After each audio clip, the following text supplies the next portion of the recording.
Seguimos então ao vivo agora às 8 horas e 47 minutos para ouvir um outro ponto de vista, um outro argumento a respeito dos mesmíssimos assuntos. E agora a gente conversa ao vivo com Ricardo Baronovski. Ricardo, bem-vindo como sempre. Bom dia, Elisa. Bom dia a todos que nos acompanham. Vamos lá, Ricardo, e o cenário movimentadíssimo da Avenida Paulista, hein? De um dia quente, máxima de 32, 33 graus nesta quarta-feira, 17 de novembro. Começamos falando sobre o presidente da República. Jair Bolsonaro disse ontem que vai dar um aumento para todo o funcionalismo público caso o projeto de emenda constitucional passe no Senado. É uma tentativa para ganhar mais apoio na aprovação da PEC dos precatórios. Vamos então ouvir a declaração. A questão da pandemia até se justifica, porque muita gente perdeu o emprego ou teve seu salário reduzido. Agora a inflação chegou a 2 dígitos. Então eu conversei com o Paulo Guedes, em passando a PEC do precatório, tem que ter um pequeno espaço para dar algum reajuste. Não é o que eles merecem, mas é o que nós podemos dar. Todos os servidores federais. Todos os servidores federais, sem exceção. E concurso público também? Olha, o concurso público é apenas o essencial, como fizemos para a PF e PRF, apenas o essencial. Tá? E nós aí, dessa maneira, estamos mostrando responsabilidade. No tocante à reforma administrativa, como você bem sabe, não atingirão os atuais servidores. Lembrando que a proposta de orçamento para 2022 foi enviada ao Congresso em agosto e não previa reajuste para servidores públicos. Segundo entidades sindicais, a última recomposição salarial para 80% dos servidores ocorreu em 2017. Ricardo Baronovski, bom, uma baita declaração do presidente da República, principalmente para quem é servidor e faz parte desse pacote do qual a gente se refere, não é mesmo? É uma alternativa para conseguir ainda mais avançar com a PEC dos precatórios, que agora depende dos senadores? Elisa, eu analiso por 2 ângulos a fala do presidente. No primeiro momento, eu não vejo relação de causalidade entre o aumento do servidor e o ganho de força política para se aprovar essa PEC.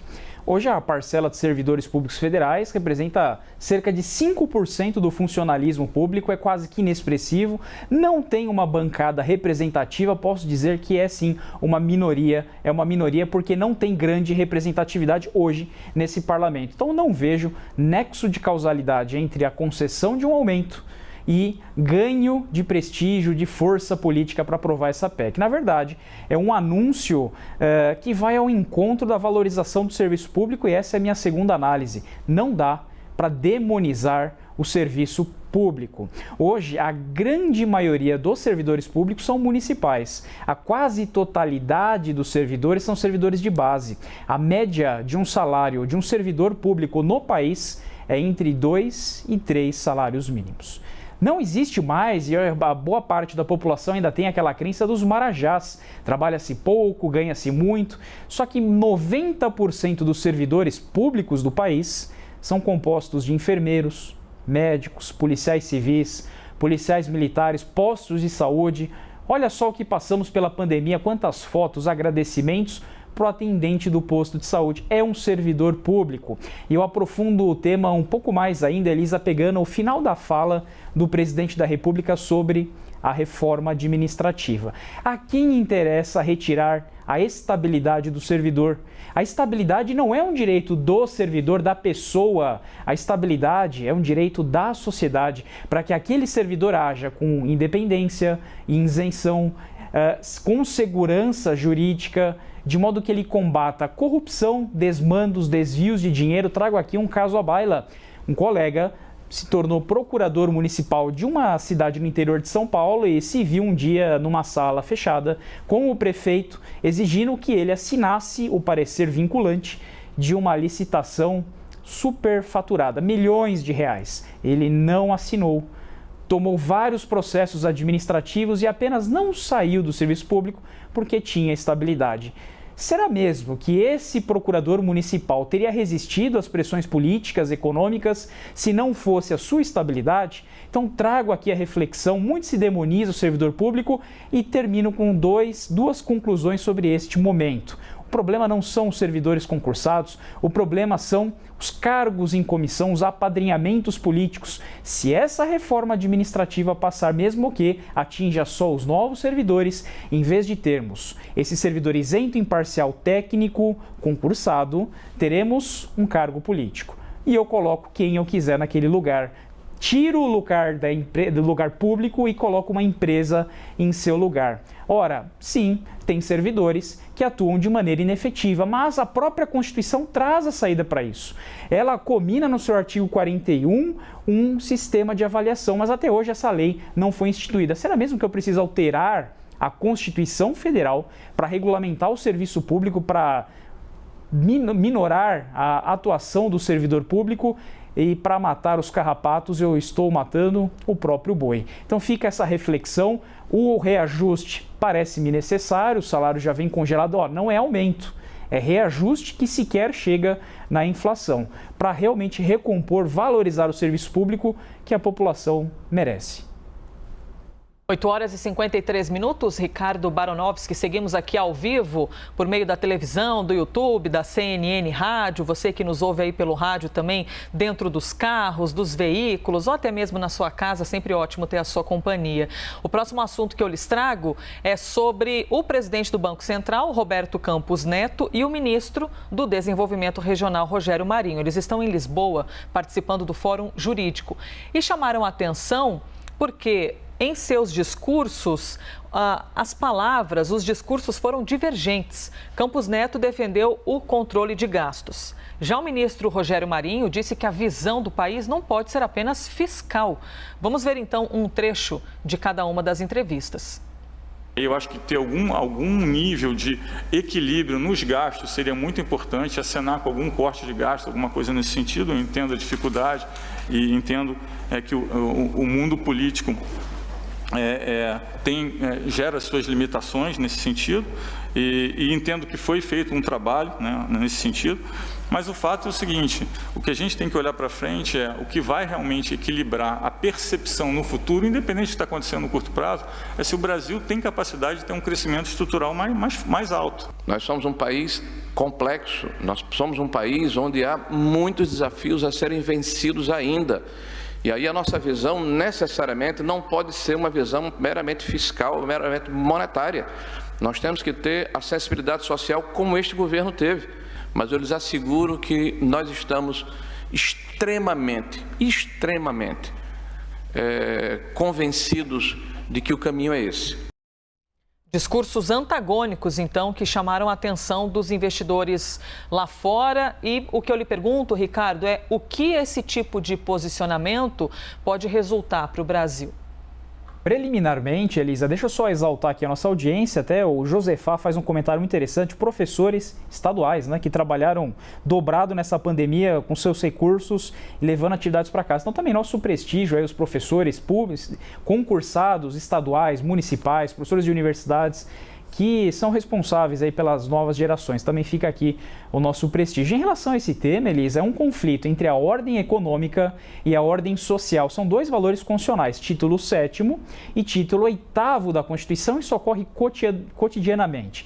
Veja então o problema que o presidente tem, que são duas pastas, são dois membros do seu governo que entraram em colisão. E isso é um movimento natural. Enquanto a pasta da economia tem a função de arrecadar e tornar as contas positivas, aquela pasta ligada às políticas públicas dessa última fala tem o papel de implementar os direitos sociais. Para isso que ele tem um título chamado da ordem social. Esse é um dos grandes conflitos que a gente se pega hoje. Não custo de trazer esse dado aqui, que metade da nossa população, cerca de 105 milhões de brasileiros, vive com menos de R$15 por dia. Isso na renda per capita. Como é que eu vou chegar para essa pessoa que recebe menos de R$15 por dia, estou falando 2 litros de gasolina, e vou dizer para ele que estourou-se o teto e eu não vou conseguir implementar uma política pública. Essa é a colisão tradicional, ponderação de valores, e cabe, no caso concreto, saber, em cada circunstância, cada caso concreto, qual deve prevalecer. É natural essa fala antagônica, não é uma colisão ou não foi combinado entre eles. Na verdade, isso é extremamente inerente, ocorre em todos os governos. A pasta da economia sempre vai ter uma colisão com a pasta social. Essa é a realidade que se pega no Brasil desde a Constituição de 88.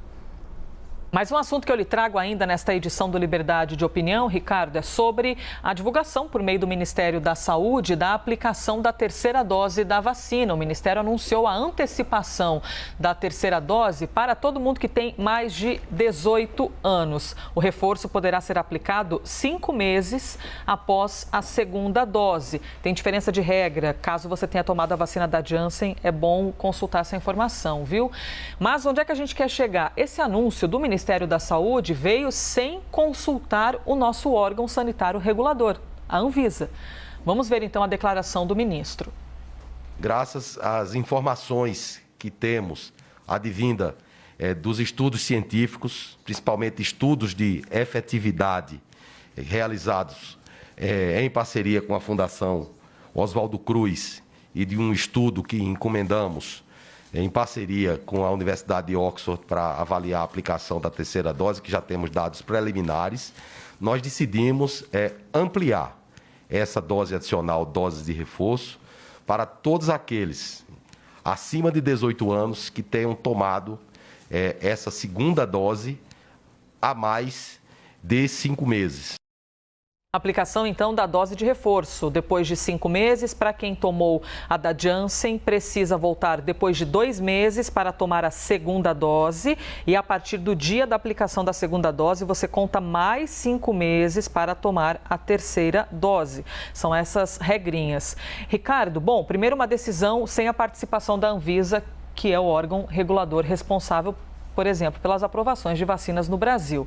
E mais uma pitada de informação. Segundo especialistas ouvidos aqui pela CNN Brasil, o nosso país tem um problema mais sério para enfrentar, que é o de resolver a vacinação para quem nem voltou ainda para tomar a segunda dose, para quem está com a imunização incompleta.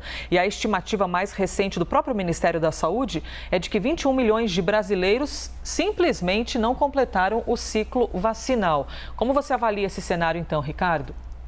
Elisa, eu peço o Vênia aqui para discordar do Molique em relação ao registro da Anvisa, né? Sem descuidar do papel extremamente relevante que a nossa agência nacional, a nossa autarquia sob regime especial, verdadeira agência reguladora da saúde da população realiza. Lembra em relação àquela vacina da Sputnik, ela realmente encontrou ali uma vicissitude, ela sempre atuando de maneira muito técnica, imparcial, tem um papel de destaque. Mas o tema não é polêmico, o tema já tem uma jurisprudência no STF bastante tranquila, pacífica em relação ao registro da Anvisa nas situações da espécie. O STF coloca para a gente 3 requisitos para que ocorra o fornecimento do medicamento, a concessão do tratamento, sem que ocorra a resposta da Anvisa. É uma resposta que às vezes é bastante demorada, é bastante burocrática, ela tem um estudo muito detalhado, ele coloca aqui esses 3 requisitos: haja pedido, perfeito? Haja estudos da terceira dose em países com agências prestigiadas. Nós podemos trazer aqui o FDA nos Estados Unidos. Tivemos países como Alemanha, França, Israel já aplicando a terceira dose. E também um terceiro requisito é que não haja um substituto terapêutico equivalente, né? Desconheço algo melhor que a vacina, parece algo incontroverso, algo inequívoco.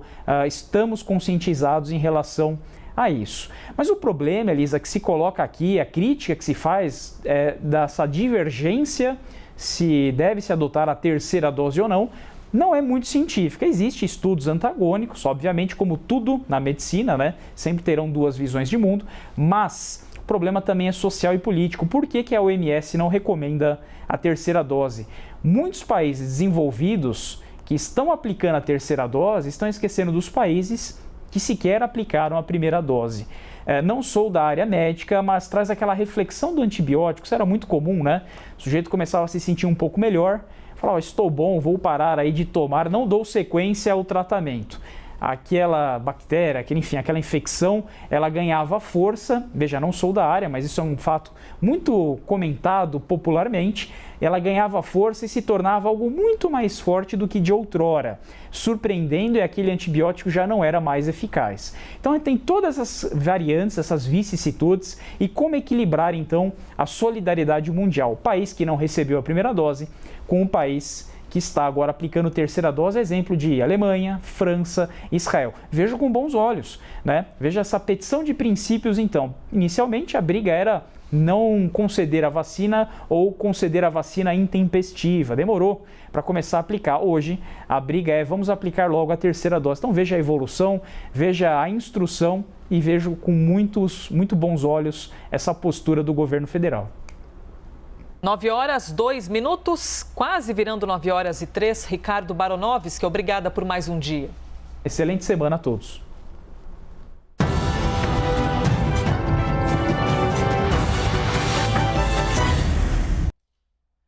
As opiniões emitidas pelos comentaristas do quadro não refletem necessariamente a posição da CNN.